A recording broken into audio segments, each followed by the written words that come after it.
Hi there, welcome to the latest episode of my 10-minute moan. The topic in this 10-minute moan is the revolt that's happening within the SNP right now. A revolt that many have been already saying was happening before the election and was very predictable this would happen after the election when some MPs lost their seats. Now, I'd been saying this before the election that this would happen, and I was making that prediction based on them going from 40 odd down to 20 odd seats, right? That they would start ripping themselves apart and fighting for seats at Holyrood and all this sort of stuff, right? The fact that they're down to 9 seats is just amplified what was always going to happen in the first place, and it's just going to be louder than anybody guessed. That's all it is, right? So the SNP bosses face massive revolt as party splits in two after the general election bloodbath. The nationalists face a civil war between those still loyal to Nicola Sturgeon and others that want to break free from the past, says Douglas Dickey of The Express, right? Now, this story's a cracker because he's got a couple of SNP leaks, right? So I'll get to them as we go down the story, but it's a fantastic story, but very, very predictable. SNP bosses are facing a massive revolt amid claims party HQ did little to help general election candidates. The Nats endured their worst election result for 14 years on Thursday as the party was decimated across Scotland.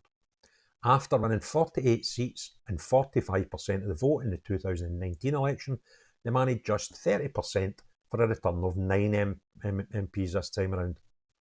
The humiliation has killed the party's dream of breaking up the UK for the foreseeable future and heaps pressure on leader John Swinneys with less than 2 years to go until the Holyrood elections.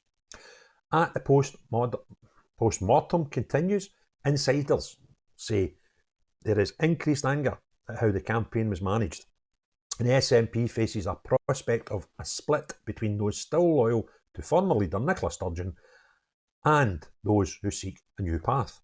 One source told the Sunday Times the party badly missed the organisational skills of Chief Executive Peter Murrell. There you go, eh? Imagine missing the skills of a man that's currently facing charges for embezzlement from your party. Huh? These people are great. And also, that's kind of bad for, what's the guy's name? Murray Foot. He's the new CEO. He was the guy that used to be the PR guy, but walked out when they told him lies, only to come back in when they offered him the job as CEO, right? That's how much morals these people have got that hang about the top of the SNP. Now, Foot, to be fair, was the old editor of the Daily Record, so you'd kind of think he would know how to spin shit, right? But wait to hear what goes on below here. Nicola Sturgeon's husband stepped down last year and has since been charged with embezzlement as part of Operation Branch for him. One candidate said, there is going to be a massive revolt against HQ because there was no support. They haven't done anything. Throughout all of this, we haven't been told what the message is. We haven't been told what to say on the doors. Right? Poor wee soul. Imagine nobody telling you what to say when you chap a door.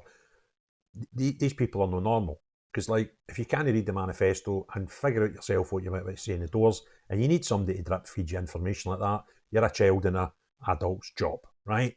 Probably just as well you're a candidate and you never get selected. Other sources have said that behind the scenes, a vicious blame game has started. Former MPs are said to be eyeing up seats at Holyrood in 2026. Shock horror. Something else I told you was going to happen with this election once they lost seats. But I thought they'd lose about 20 odd. Turns out they lost nearly 40, right? Where are we? Infuriating backbench MSPs who fear being ousted. Yeah, I can see that because they want the favourites to be standing for election and you'll get horsed out before you even get to see the electorate and let them decide. If they want to horse you, right, they'll just get people that have been horsed out already this week to get horsed out again in 2026, right? Be brilliant. Speaking on to the Sunday Mail, one MSP, this is a third source, is very unhappy ship at the moment and things are going to get much worse. You have 38 MPs who have lost their jobs and many will be desperate to get into Holyrood as MSPs at the next election where the leadership has significant control over the placement of names in the regional list. This is a list that they never really bothered about before because they always told folk, vote for us in the first one and normally for the Greens in the second one. they're going to be clambering to get into these regional lists, right? That's the second votes for in the Scottish Parliament.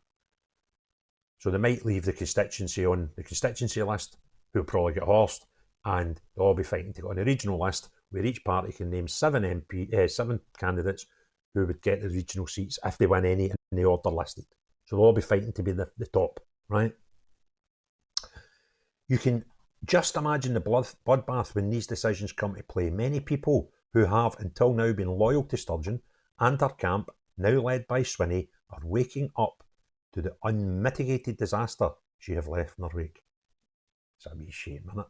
Now, this is the thing, right? They had 40 MPs that have not got their jobs anymore, right? And they've got, terrible, can't remember, 55-ish in Holyrood now. Put them together. They'll all want a seat in Holyrood next year, right? So see all your minions at like the party waiting, like councillors and stuff who are trying to get a step up, ain't happening anytime soon. The fact is, some people are sitting in seats in out Holyrood, might not even be able to campaign for their own seats that they've served for 5 years by that point. You can just imagine the bloodbath when I've done that bit, haven't I? Sorry. Another SNP MSP, that's 4 now speaking out. I don't think anyone still believes that Nicola doesn't have to take a big portion of the blame. Saying bad things about Nicola. Honestly, your wee yellow jacket will be getting flung right off its wee yellow peg soon. Things are bad, and it's difficult to see a silver lining. So that's 4 saying bad things, right? Now, the 5th person that's quoted in this is somebody that won a seat.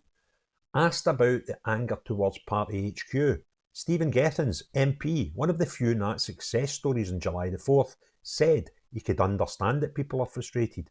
The victor Arbroath and Broughty Ferry appeared on BBC Scotland's Sunday show and claimed staff at the Party HQ had worked extraordinarily hard, but they would be reflecting themselves on the result.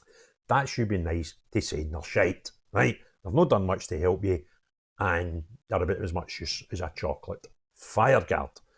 So that's today's story about this rip in the SNP. This is a mob that are going to be £7.5 million worse off in the next 5 years than they were in the last 5 years because they've lost all of that short money and all the ministerial levy that you get paid by sending MPs to Westminster, right? They are in meltdown. All these career politicians. No, you saw that one. What was her name again? Her for the Glasgow Central. Oh, dark hair, short dark hair. Always wears yellow. In tears, right? I've lost my job.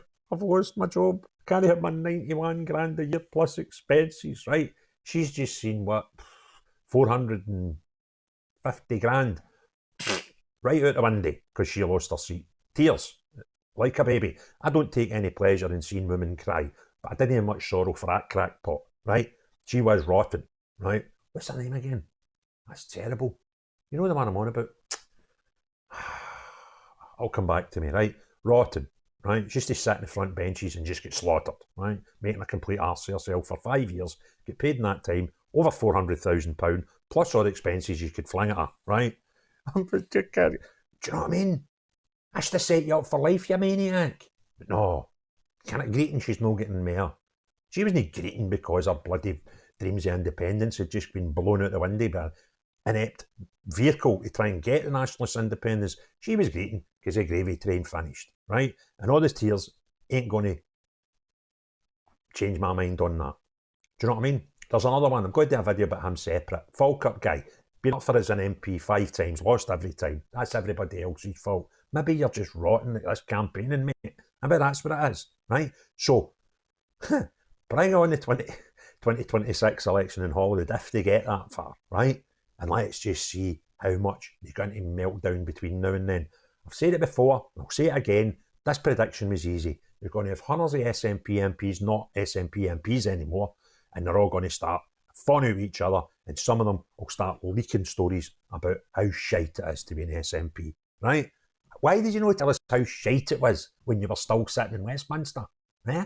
Why do you wait until you've been horsed out your £91,000 plus expenses job before you try to It's rotten in there. See if it was rotten in there, she'd have done with loads of people, you know, like Neil Hanvey, right? Like Ash Reagan. She'd be like, do you know what? Yous are rotten. Bye-bye now. We're away to stand out here with some different nationalists saying a different thing because they're rotten. No, yous hung out to the death on your 91 grand a year because you thought that this vehicle that you're now telling us is shite could have got you another 91 grand a year for another 5 years. So me, ain't get any pity for you whatsoever. Tory guy done it the other day as well, ripped him a new arse on that Twitter, right? He was telling us how shite his Conservatives were. Is that right, mate? You actually stood as a candidate for them and failed and then told us they were shite. So see when you were out champing doors for 5 weeks before it, telling us how wonderful the Conservative Party were. You were a fraud, mate. Parliaments are full of yous. Yous are rotten. I want to stand for election in Holyrood in 2026 so that at least one of yous don't get a job and I can get in there as a normal guy and just have a wee look about, right? And keep my eye on yous and make sure yous don't talk shite, act like shite and waste any more money, right? And I'll not be able to say that party of mine's shite because I'll be standing as an independent, right? And I hope to hell I get there. I'll need about 20,000 people in Glasgow to vote for me over all the constituencies and I'll get a wee job in the back of the list seat, right? And I'll go in there, yous will pay me fortunes and I'll be dead delighted with that. And I'll be going like that, do you know what? These people in Scotland deserve me to work my arse off every day for you. Because do you know what? I'm no the gaffer. I'm a servant of you, the people of Scotland, right? These cranks want to learn that because none of them could spell the word morals. If you enjoyed the video, give me a thumbs up and breathe. If you haven't already done so, please subscribe and hit the notifications bell. But most importantly of all, unless you're any of these cranks that are now suddenly decided to tell us that the SNP is terrible, right? Everybody else, have a great day. Cheery bye now.